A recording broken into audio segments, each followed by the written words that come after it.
Hello, and welcome to our second video recapping all of the content for Unit 3 and 4 VCE Economics. Today we're going to be looking at domestic macroeconomic goals, aggregate demand, aggregate supply.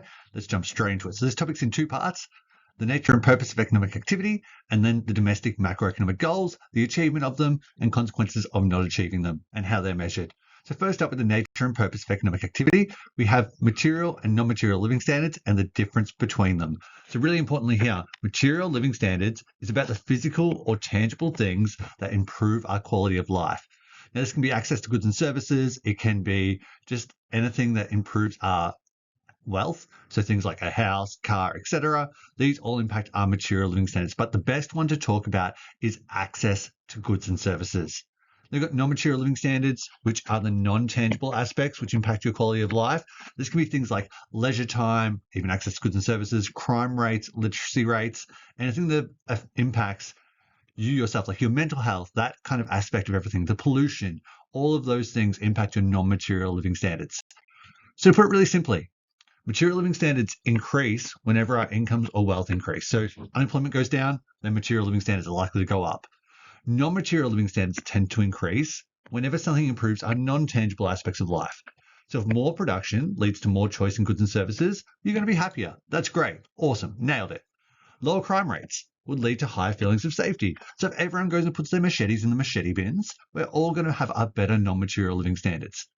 Increased leisure time leads to increase in physical and mental health.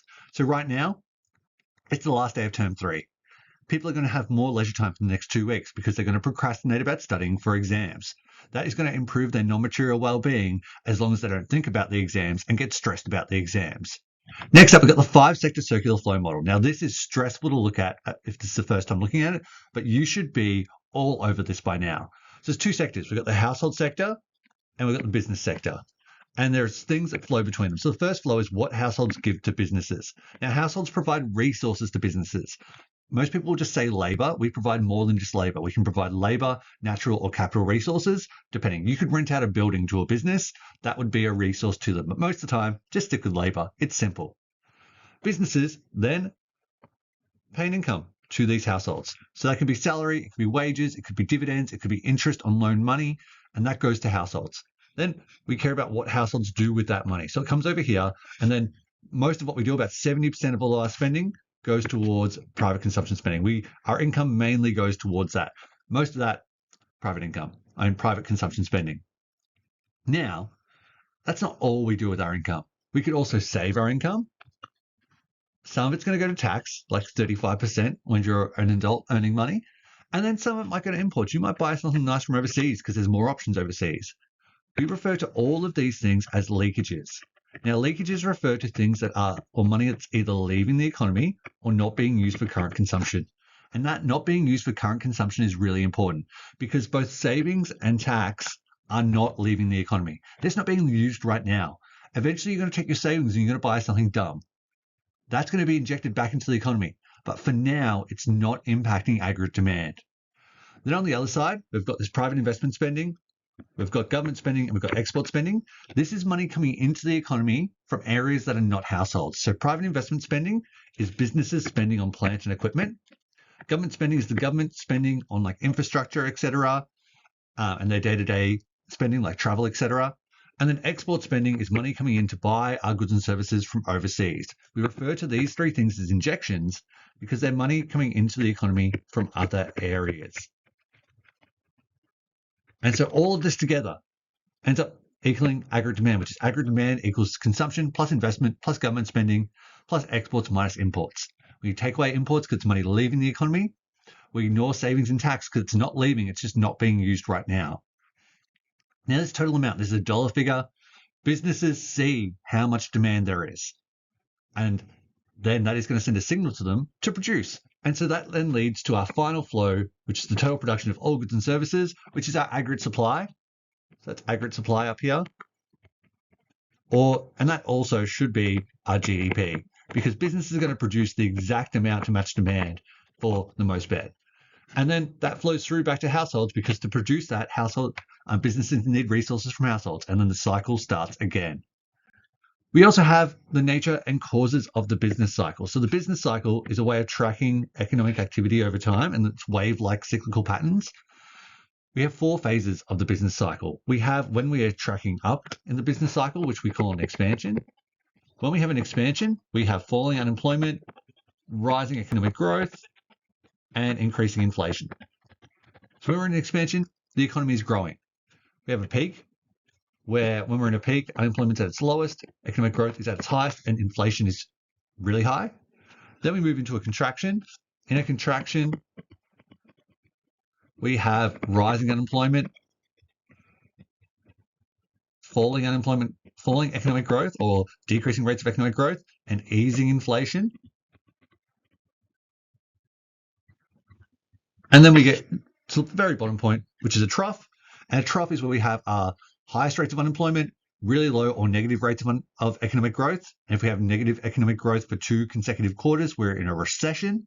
And we could have low inflation or potentially deflation. So then we already talked a little bit about what aggregate demand is. Aggregate demand is consumption plus investment plus government spending plus exports minus imports. With aggregate demand, one good thing about aggregate demand and the factors that impact aggregate demand is you can still analyze it from your point of view. So even though this is macroeconomics, this is the whole economy, if you could think about what would affect your demand, it should affect demand as a whole as well. So e.g., would that factor cause you to increase or decrease your overall demand? And then just generalize that to the whole society. So any factors which impact businesses will also impact private investment spending. So things like business confidence, interest rates, they can affect private investment spending. And if the government increases transfer payments, this doesn't impact government spending. This is really important. So transfer payments become an income for households. If we included it in government spending, it would be double counted because it's going to become private consumption spending. With factors that impact exports and imports, always try and think about what direction the money is flowing. Is it coming into or out of Australia? And that will tell you if it's an injection or a leakage. So exports are an injection, it's money coming in. Imports are a leakage, it's money going out. So next up, we have our aggregate demand curve. Now, you do not need to know how to draw this. However, being able to recognize it and know what it means is really important. So aggregate demand is just a downward sloping curve, like our regular demand curve, shows the demand for all goods and services in an economy over a period of time. But what is really important is our aggregate supply curve. Now, you'll notice that with aggregate supply, it starts off relatively flat because no matter what, we're going to need a certain amount of goods and services to match people's needs. However, aggregate supply eventually goes vertical here, which is where we're at our productive capacity. That just means that no matter what in the short term, we can't actually produce anymore. And that's what causes demand inflation, because if aggregate demand increases in the short term, if aggregate supply doesn't increase as well, that means that general prices are going to rise because we can't produce any more at the same price. And therefore prices rise as consumers outbid each other, and we end up with demand inflation. And then if aggregate supply is able to shift, it can get us back to a new equilibrium price or have prices fall. And that's really important. Next up, we have aggregate supply. So aggregate supply is all about the ability and willingness of businesses to produce. It's the total value of all production. So with aggregate supply, we're always worried about the willingness and ability to produce. And all of the factors that affect supply, which there's a number of them that can be simplified into 2, but we're about the willingness and or ability. So if you're talking about an aggregate supply factor, if you're able to talk about how it affects the willingness or ability to supply, you are going to do great, because that's going to be able to say that they're more willing to produce or they're less willing to produce, they're more able to produce depending on the factor. Now, every aggregate supply factor boils down into either the cost of production or efficiency or productivity. So you can see them all here. There is change in the general level of prices, that's inflation. We've got the quality and quantity of labor factors of production. So for example, labor, how much labor is available, that is going to affect our efficiency or productivity. How effective that labor is going to affect our productivity, etc.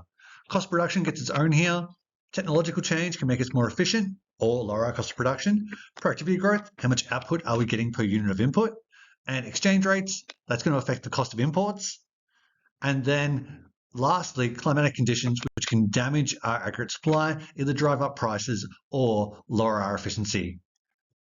So we care about how changes in aggregate demand and supply impact on the levels of economic growth, employment, and price levels. And often increases in aggregate demand will send a signal to producers to increase production and therefore increasing economic growth. It also increases the derived demand for labor, which increases employment because businesses need more labor to produce those extra goods and services. And then if aggregate demand increases faster than aggregate supply can maintain, this will put upward pressure on prices as consumers outbid each other and cause demand inflation. So this is how increase in aggregate demand can impact all three of those things. And that leads very nicely into our domestic macroeconomic goals. So we've got three goals. We're going to start out with the goal of low inflation, which is for the general level of prices to be increasing at a rate of 2 to 3% on average over time. That means over the medium term, so over around 3 to 5 years, we want it to be increasing on average that rate. So currently inflation is at 2.1%, which is the lowest it's been in a long time. But on average, it's been above that range over the last 2 years because it's been coming down from the highs of 7.8% a couple of years ago. So it's about being on average over time. So if we stay in this target band for a while, then we're more likely to achieve that goal of low inflation. It also means that if we have inflation of, say, 1.4% next period, it still means that we may achieve the goal, we may not. It really depends on that on average over time. 2.1% being within the target band, though, is, however, very positive. Inflation is measured through the CPI. So this is a hypothetical basket of goods and services that gauge price changes over time. Now, there's a lot of information about the CPI. You're not really going to be asked about the specifics, more about the difference between headline inflation and underlying or core inflation. So headline inflation is just a standard inflation measurement. When we take the CPI, we measure the change in the prices of the basket of goods and services in 11 different weighted categories. It tells us how much prices have changed compared to a base year, which is usually the year before. And we usually calculate this by doing year 2 minus year 1 over year 1 times 100. Then we've also got the underlying rate of inflation, which removes the impacts of once-off or volatile events, which could overstate the overall effect of inflation. So this means that they take away, it's also sometimes referred to as trend mean inflation. They take away the top 15% and bottom 15% of price changes to get a more accurate figure. Because, for example, there's a cyclone in northern Queensland that wipes out banana plantations. Bananas go up to $15 per kilo. Are you still buying bananas? Probably not. So that inflation doesn't affect you. Therefore, we remove that to get a more accurate figure. This is often used by the RBA to make sure that interest rates are at the right level. So then what causes inflation? We've got two main types of inflation, demand inflation and cost inflation. Demand inflation is caused when aggregate demand increases faster than aggregate supply. This causes shortages and puts upward pressure on prices. Cost inflation is where adverse supply side conditions mean businesses pass on increased costs through increased prices. So cost inflation is on the AS side when aggregate supply is negatively impacted and businesses want to protect their profit margins, so they up the price so they can still make profit. Now, when getting questions, you may get factors that impact both demand and supply. And it's important to know that demand inflation makes up around 70% of the overall inflation figure and therefore has a way larger impact than cost inflation. So we've got the consequences of high inflation or low inflation. So the consequences of not achieving the goal of low inflation. If we have high inflation, it's going to impact low income households more negatively. It's going to cause the erosion of purchasing power. It's going to lead to increased rates of saving. It's going to lead to decreased international competitiveness if our relative rate of inflation is too high. However, wealthy households are going to have an increased return on their investments as their properties go up or assets go up in value. If inflation is too low, we have what's called delayed consumption because people think that prices aren't going up too quickly, and that is going to mean that there's no need for you to buy things right now, and you may delay that consumption, which lowers aggregate demand. Moving on from inflation, we move on to strong and sustainable economic growth. And the goal for strong and sustainable economic growth is to have the highest growth rate possible without causing unnecessary inflationary, environmental, or external pressures. And this is usually around a rate of 3 to 3.5% real GDP growth per year. And the current real GDP growth rate is 1.8% as of June 2025. How we measure economic growth is we measure it through real GDP. Much like inflation, we do the year 2 minus year 1 over year 1 times 100. There's many other ways of working it out. You're going to work out inflation way more often, but Real GDP growth also removes the impact of inflation to get a more accurate representation of price changes overall. Now, why do we pursue economic growth? Well, if we have high economic growth, it's going to lead to increased production. It is going to lead to an increased demand for labour, which is going to lower the unemployment rate. So that's good. If we have decreased unemployment due to economic growth, it should lead to increase in real income and demand for labour, which puts upward pressure on wage rates, which is great for material living standards. This can also lead to the government having more tax revenue, which is good for both businesses and households. However, on the downside, so some of the consequences of the goal being too high or too low, consequences, if economic growth is too high, it can lead to increased rates of inflation. And it can also lead to environmental damage.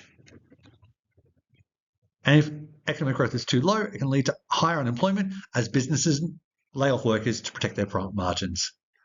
Now, lastly, we move on to our goal of full employment. Goal of full employment is the lowest unemployment rate possible without causing unnecessary inflationary or external pressures.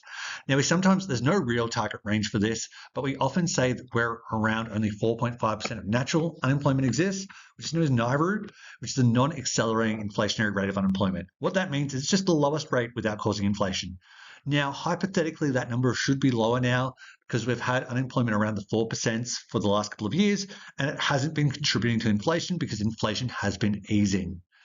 Now, with our employment, we have a lot of different categorizations of employment or definitions for it. We have people who are employed, which is someone over 15 years old who works 1 or more hours per week. Unemployed, which is someone who does not have a job but is actively looking for work. This also does not include students. Hidden unemployment, which is someone who would like to work but is not currently looking. Underemployed, which is someone working less hours than they would prefer. And long-term unemployed, which is someone who's been looking for work for over a year or more than 12 months. Then we have some calculations with unemployment, which is the participation rate first up, which is our labour force over the population over 15 times 100. So our labour force is, if we look at our labour force, it is equal to our unemployed plus employed people. So everyone who's either working or looking for work. We have the unemployment rate, which is the unemployed people over the labour force times 100. Then we have the underutilization rate, which is the unemployed plus underemployed people as a percentage of the labour force. So it just ends up being our unemployed plus our underemployed over the labour force times 100. And that will give us the figures for those. Then we have some other categorizations of unemployment. We have cyclical unemployment, which is caused by aggregate demand factors, where we have fluctuations in the business cycle. So as we're in an expansion, when we're in an expansion, cyclical unemployment falls as businesses employ more people. When we're in a contraction, cyclically unemployment rises as businesses lay off workers. We also have structural unemployment, which is where changing supply-side conditions lead to unemployment. So being replaced with technology, businesses offshoring labour, business closures in Australia would lead to increased structural unemployment. So we have our consequences of not achieving the goal of full employment, which can be loss of GDP. If unemployment is too high, we can't produce, and that is going to be bad. Loss of tax revenue for the government, which means that the government's got less money to actually pay for all the services that we need. There can be reductions in living standards, so less income is going to be less material living standards as people have less access to goods and services. It's also going to mean that people feel less fulfillment and then non-material living standards are a little bit worse. And there's also likely to be greater income inequality because in a downturn, the jobs of high income earners are usually more protected, whereas low skilled jobs are usually the first to go, which increases our inequality overall. If we've got really low unemployment, so if unemployment is too low, that is going to lead to higher inflation or higher demand inflation as average incomes are higher, and that is going to lead to shortages occurring and upward pressure on prices. And there you go, that's everything for Unit 3, Areas Day 2. I hope this was helpful in 20 minutes, and I'll be back next time with Unit 3, Areas Day 3, which is everyone's favourite topic. Have a great weekend. I'll see you next time.